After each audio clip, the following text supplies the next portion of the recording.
La vida monástica según las constituciones de Santa Teresa. Lerma, 1637. El amanecer apenas asoma por encima de la gran tapia del monasterio de la Madre de Dios cuando las campanas vibran en el aire frío. En las cocinas, sin embargo, el día hace rato que ya ha comenzado. Inclinado el enjuto cuerpo sobre el hogar, la hermana Inés aviva el fuego y las brasas responden con un resplandor rojizo que ilumina su rostro, mientras el olor a leña se mezcla con el de las cebollas, el de las especias y el de las verduras con las que el Señor ha bendecido el huerto del convento. La cocina es un mundo dentro del mundo, fuera, el silencio impuesto por la clausura es casi absoluto, pero dentro reina el crujir de la madera, el ruido de los cuchillos y el borboteo de las ollas. En la pared, un reloj de arena marca el tiempo de cocción, en el techo, las vigas ennegrecidas guardan el humo de décadas y en aire flota la mezcla de trabajo y oración que hace que Sor Inés le venga a la cabeza la carta de 1577 que Teresa de Jesús, la fundadora de la orden, dirigió dirigida a Sor María de San José, priora del convento de Sevilla. No es menester ir a rincones apartados para hablar con Dios, que hasta entre los pucheros anda el Señor. Porque Dios se encuentra también en las tareas humildes y cotidianas, se dice la monja mientras aviva las brasas. Incluso en la cocina del convento. Las constituciones de Santa Teresa. Cuando Santa Teresa de Jesús emprendió su reforma en 1562, su intención quedó fijada en las constituciones. Redactadas inicialmente en Ávila antes de 1567 y aprobadas por la Orden en 1568, estas normas se convirtieron en la columna vertebral de todos los carmelous teresianos, siendo pulido en 1581 en el capítulo de Alcalá. El resultado es un cuerpo normativo breve, claro y profundamente espiritual. Organizado por capítulos que regulan todos los aspectos de la vida conventual: voto de pobreza, organización, vestimenta, horarios, clausura, oficios, novicias, culpas o penas.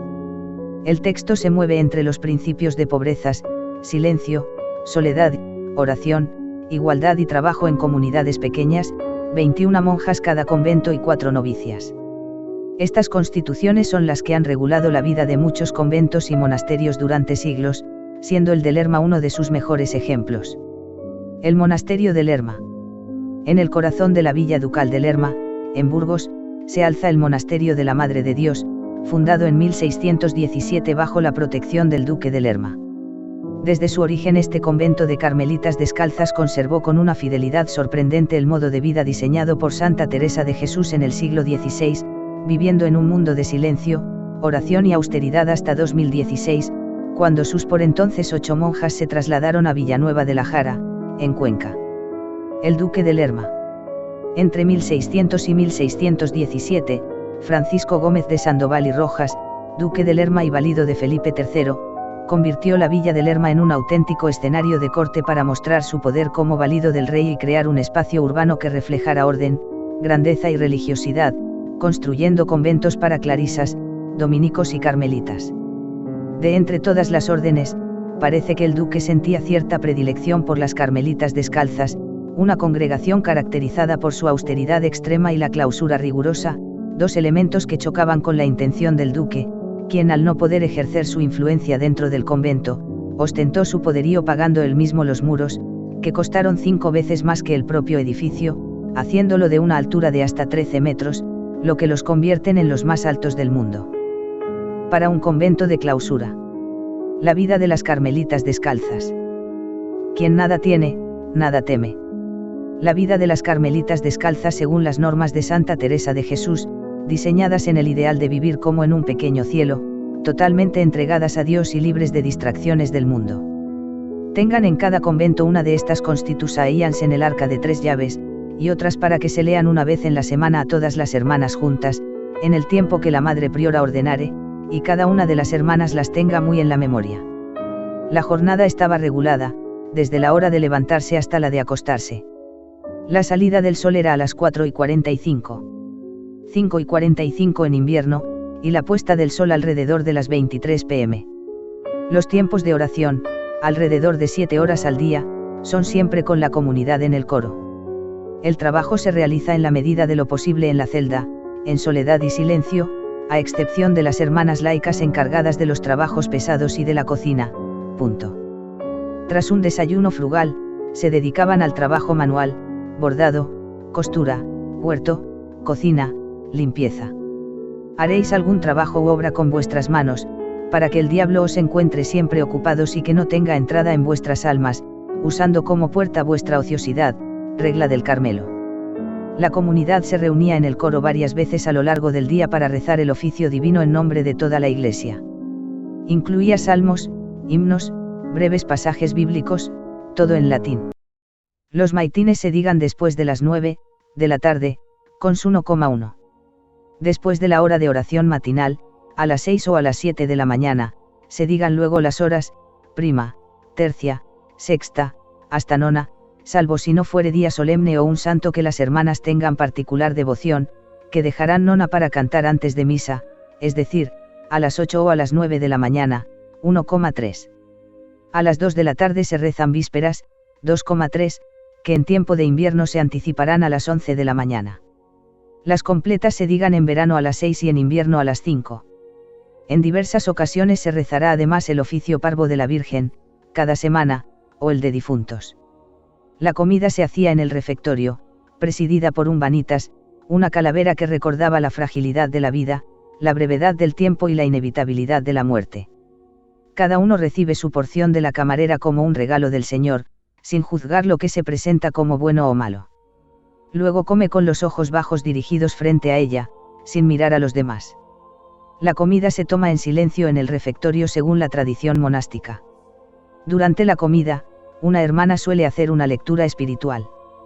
La base diaria era potajes de legumbres, garbanzos, lentejas, habas, verduras de huerta, acelgas, espinacas, coles, calabaza, sopas de pan, gachas de harina o salvado, arroz y pescado. La carne era muy escasa y solamente se permitía por enfermedad o prescripción médica. La vida carmelitana contemplaba 2 momentos diarios de recreación, las monjas debían reunirse 2 veces al día para conversar. Es menester recreación aún en las cosas espirituales, San Teresa de Jesús. En el Carmelo se hace especial hincapié a la oración en silencio, 1 hora por la mañana y otra por la tarde. Mantente cerca del Salvador. Consideremos que Él nos mira, que le hacemos compañía. Por la noche, cena ligera y a la hora de dormir cada una se retiraba a su celda en silencio. Buenas noche o buena muerte, explicación en la visita guiada al monasterio de la Madre de Dios. Organización interna. 1. Estructura horizontal. La tabla del barrer se comience desde la Madre Priora, para que en todo dé buen ejemplo. La Priora, Madre, no Señora, era la guía espiritual y administrativa, la subpriora apoyaba en la disciplina y la organización y la maestra de novicias formaba a las nuevas hermanas. Muchos eran los oficios que se repartían en capítulo: sacristana, ropera, enfermera, cocinas, tornera, refitolera, hortelana. Ayúdense con la labor de sus manos, como hacía San Pablo, que el Señor las proveerá de lo necesario. Las hermanas se reunían para corregirse fraternalmente, tomar decisiones o elegir cargos. Sean obligadas las hermanas a decir a la Madre Priora la necesidad que tuvieren, y las novicias a su maestra, así en cosas de vestir como de comer y si han menester más de lo ordinario, aunque no sea muy grande la necesidad, encomendándolo a nuestro Señor primero. Porque muchas veces nuestro natural pide más de lo que ha menester y a las veces el demonio ayuda, para causar temor en la penitencia y ayuno. 2. Clausura. La clausura teresiana era estricta, no se recibían visitas sin permiso, las conversaciones con el exterior se hacían tras rejas dobles y las salidas eran excepcionales. La puerta reglar era la puerta principal de clausura, aquella por la que solo se podía entrar o salir con permiso expreso de la priora y siempre por causas justificadas según la regla y las constituciones. Era, en esencia, la frontera entre el monasterio y el exterior, símbolo de la clausura. Ningún hombre podía entrar en el convento, salvo 2 excepciones absolutas: el médico, cuando la salud de una hermana lo exigía, y el sacristán, para tareas indispensables en la iglesia, limpieza, mantenimiento, preparación del altar. Incluso ellos debían entrar acompañados, con permiso explícito de la priora, y solamente en los espacios necesarios. La llave de la red tenga la priora y la de la portería. Cuando entrare médico o barbero o las demás personas necesarias y confesor, siempre lleven 2/3. Y cuando se confesare alguna enferma, esté siempre 1/3 desviada, como pueda ver al confesor, con el cual no hable sino la misma enferma, si no fuere alguna palabra. Una letra. Para evitar confusiones y fomentar la pobreza, cada monja recibía una letra, A, B, C, que marcaba su esquiudila, su vaso, su jergón y cualquier objeto personal permitido. No se usaban nombres en los objetos para evitar la tentación de la propiedad. La letra era un recordatorio de que nada pertenecía a nadie, salvo la propia alma. 3. La celda. Mucho dormir es gran enemigo del alma. La celda teresiana era pequeña, desnuda y funcional. Compuesta por un jergón de paja de centeno, más resistente y menos húmeda que la de trigo, una manta basta de lana, un taburete, una estera en el suelo, un crucifijo y alguna imagen sencilla, una tinaja pequeña para el agua y una repisa para un libro espiritual. Antes que salir resuelvas bien qué vas a hacer, no me vayas a ofender y te pese cuando vuelvas, cartel colgado en la puerta de una celda carmelitana. 4. La vestimenta. El vestido, de la carmelita, sea de jerga o sayal negro. Y échese el menos sayal que ser pueda para ser hábito, la manga angosta, no más en la boca que en el principio, sin pliegue, redondo, no más largo detrás que delante, y que llegue hasta los pies. Y el escapulario de lo mismo, 4 dedos más alto que el hábito.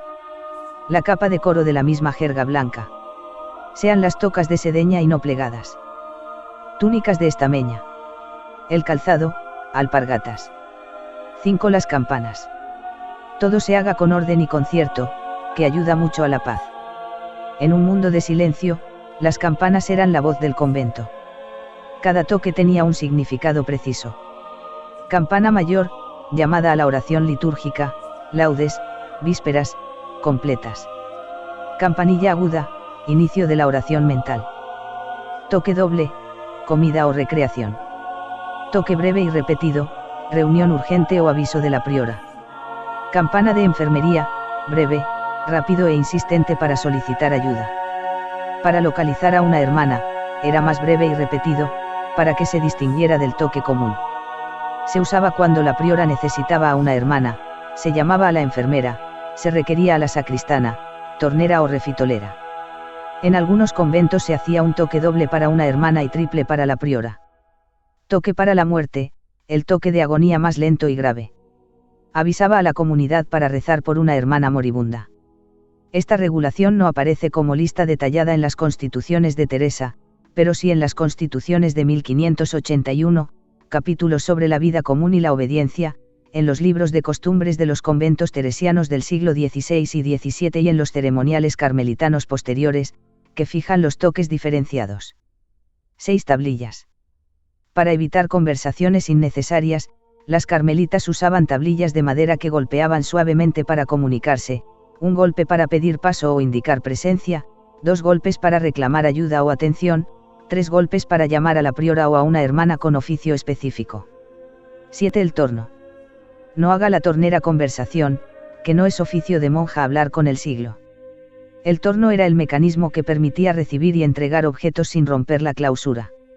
Funcionaba como un pequeño mueble giratorio, siempre atendido por la tornera, que nunca veía a la persona del exterior. Por ahí entraban limosnas, medicinas, alimentos, encargos de bordado, mensajes breves, ropa para remendar. Y salían trabajos terminados, dulces, cartas. 8. El escalón. En la entrada de muchos conventos teresianos había un escalón que marcaba la frontera entre el mundo exterior, con su ruido, sus preocupaciones y sus jerarquías, y el Carmelo, espacio consagrado a la oración y el silencio. Quien lo pasaba dejaba atrás su identidad social para entrar en una comunidad donde todas eran hermanas. 9. La cocina. Entre pucheros anda el Señor. Las cocinas eran amplias, frescas y de muros gruesos, para soportar el calor de los fogones. Allí se disponían de pucheros de arrimar, lebrillos, potas, fogones de obra alimentados con leña, con hornillas alineadas y campanas altas para evacuar humo, mesas de trabajo alacenas, tinajas de barro para aceite, vino y agua, horno de pan propio o fresquera. Los ingredientes salían del huerto del convento, de sus frutales y colmenas.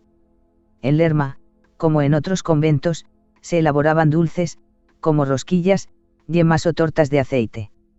Ricardo Ayer Hernández.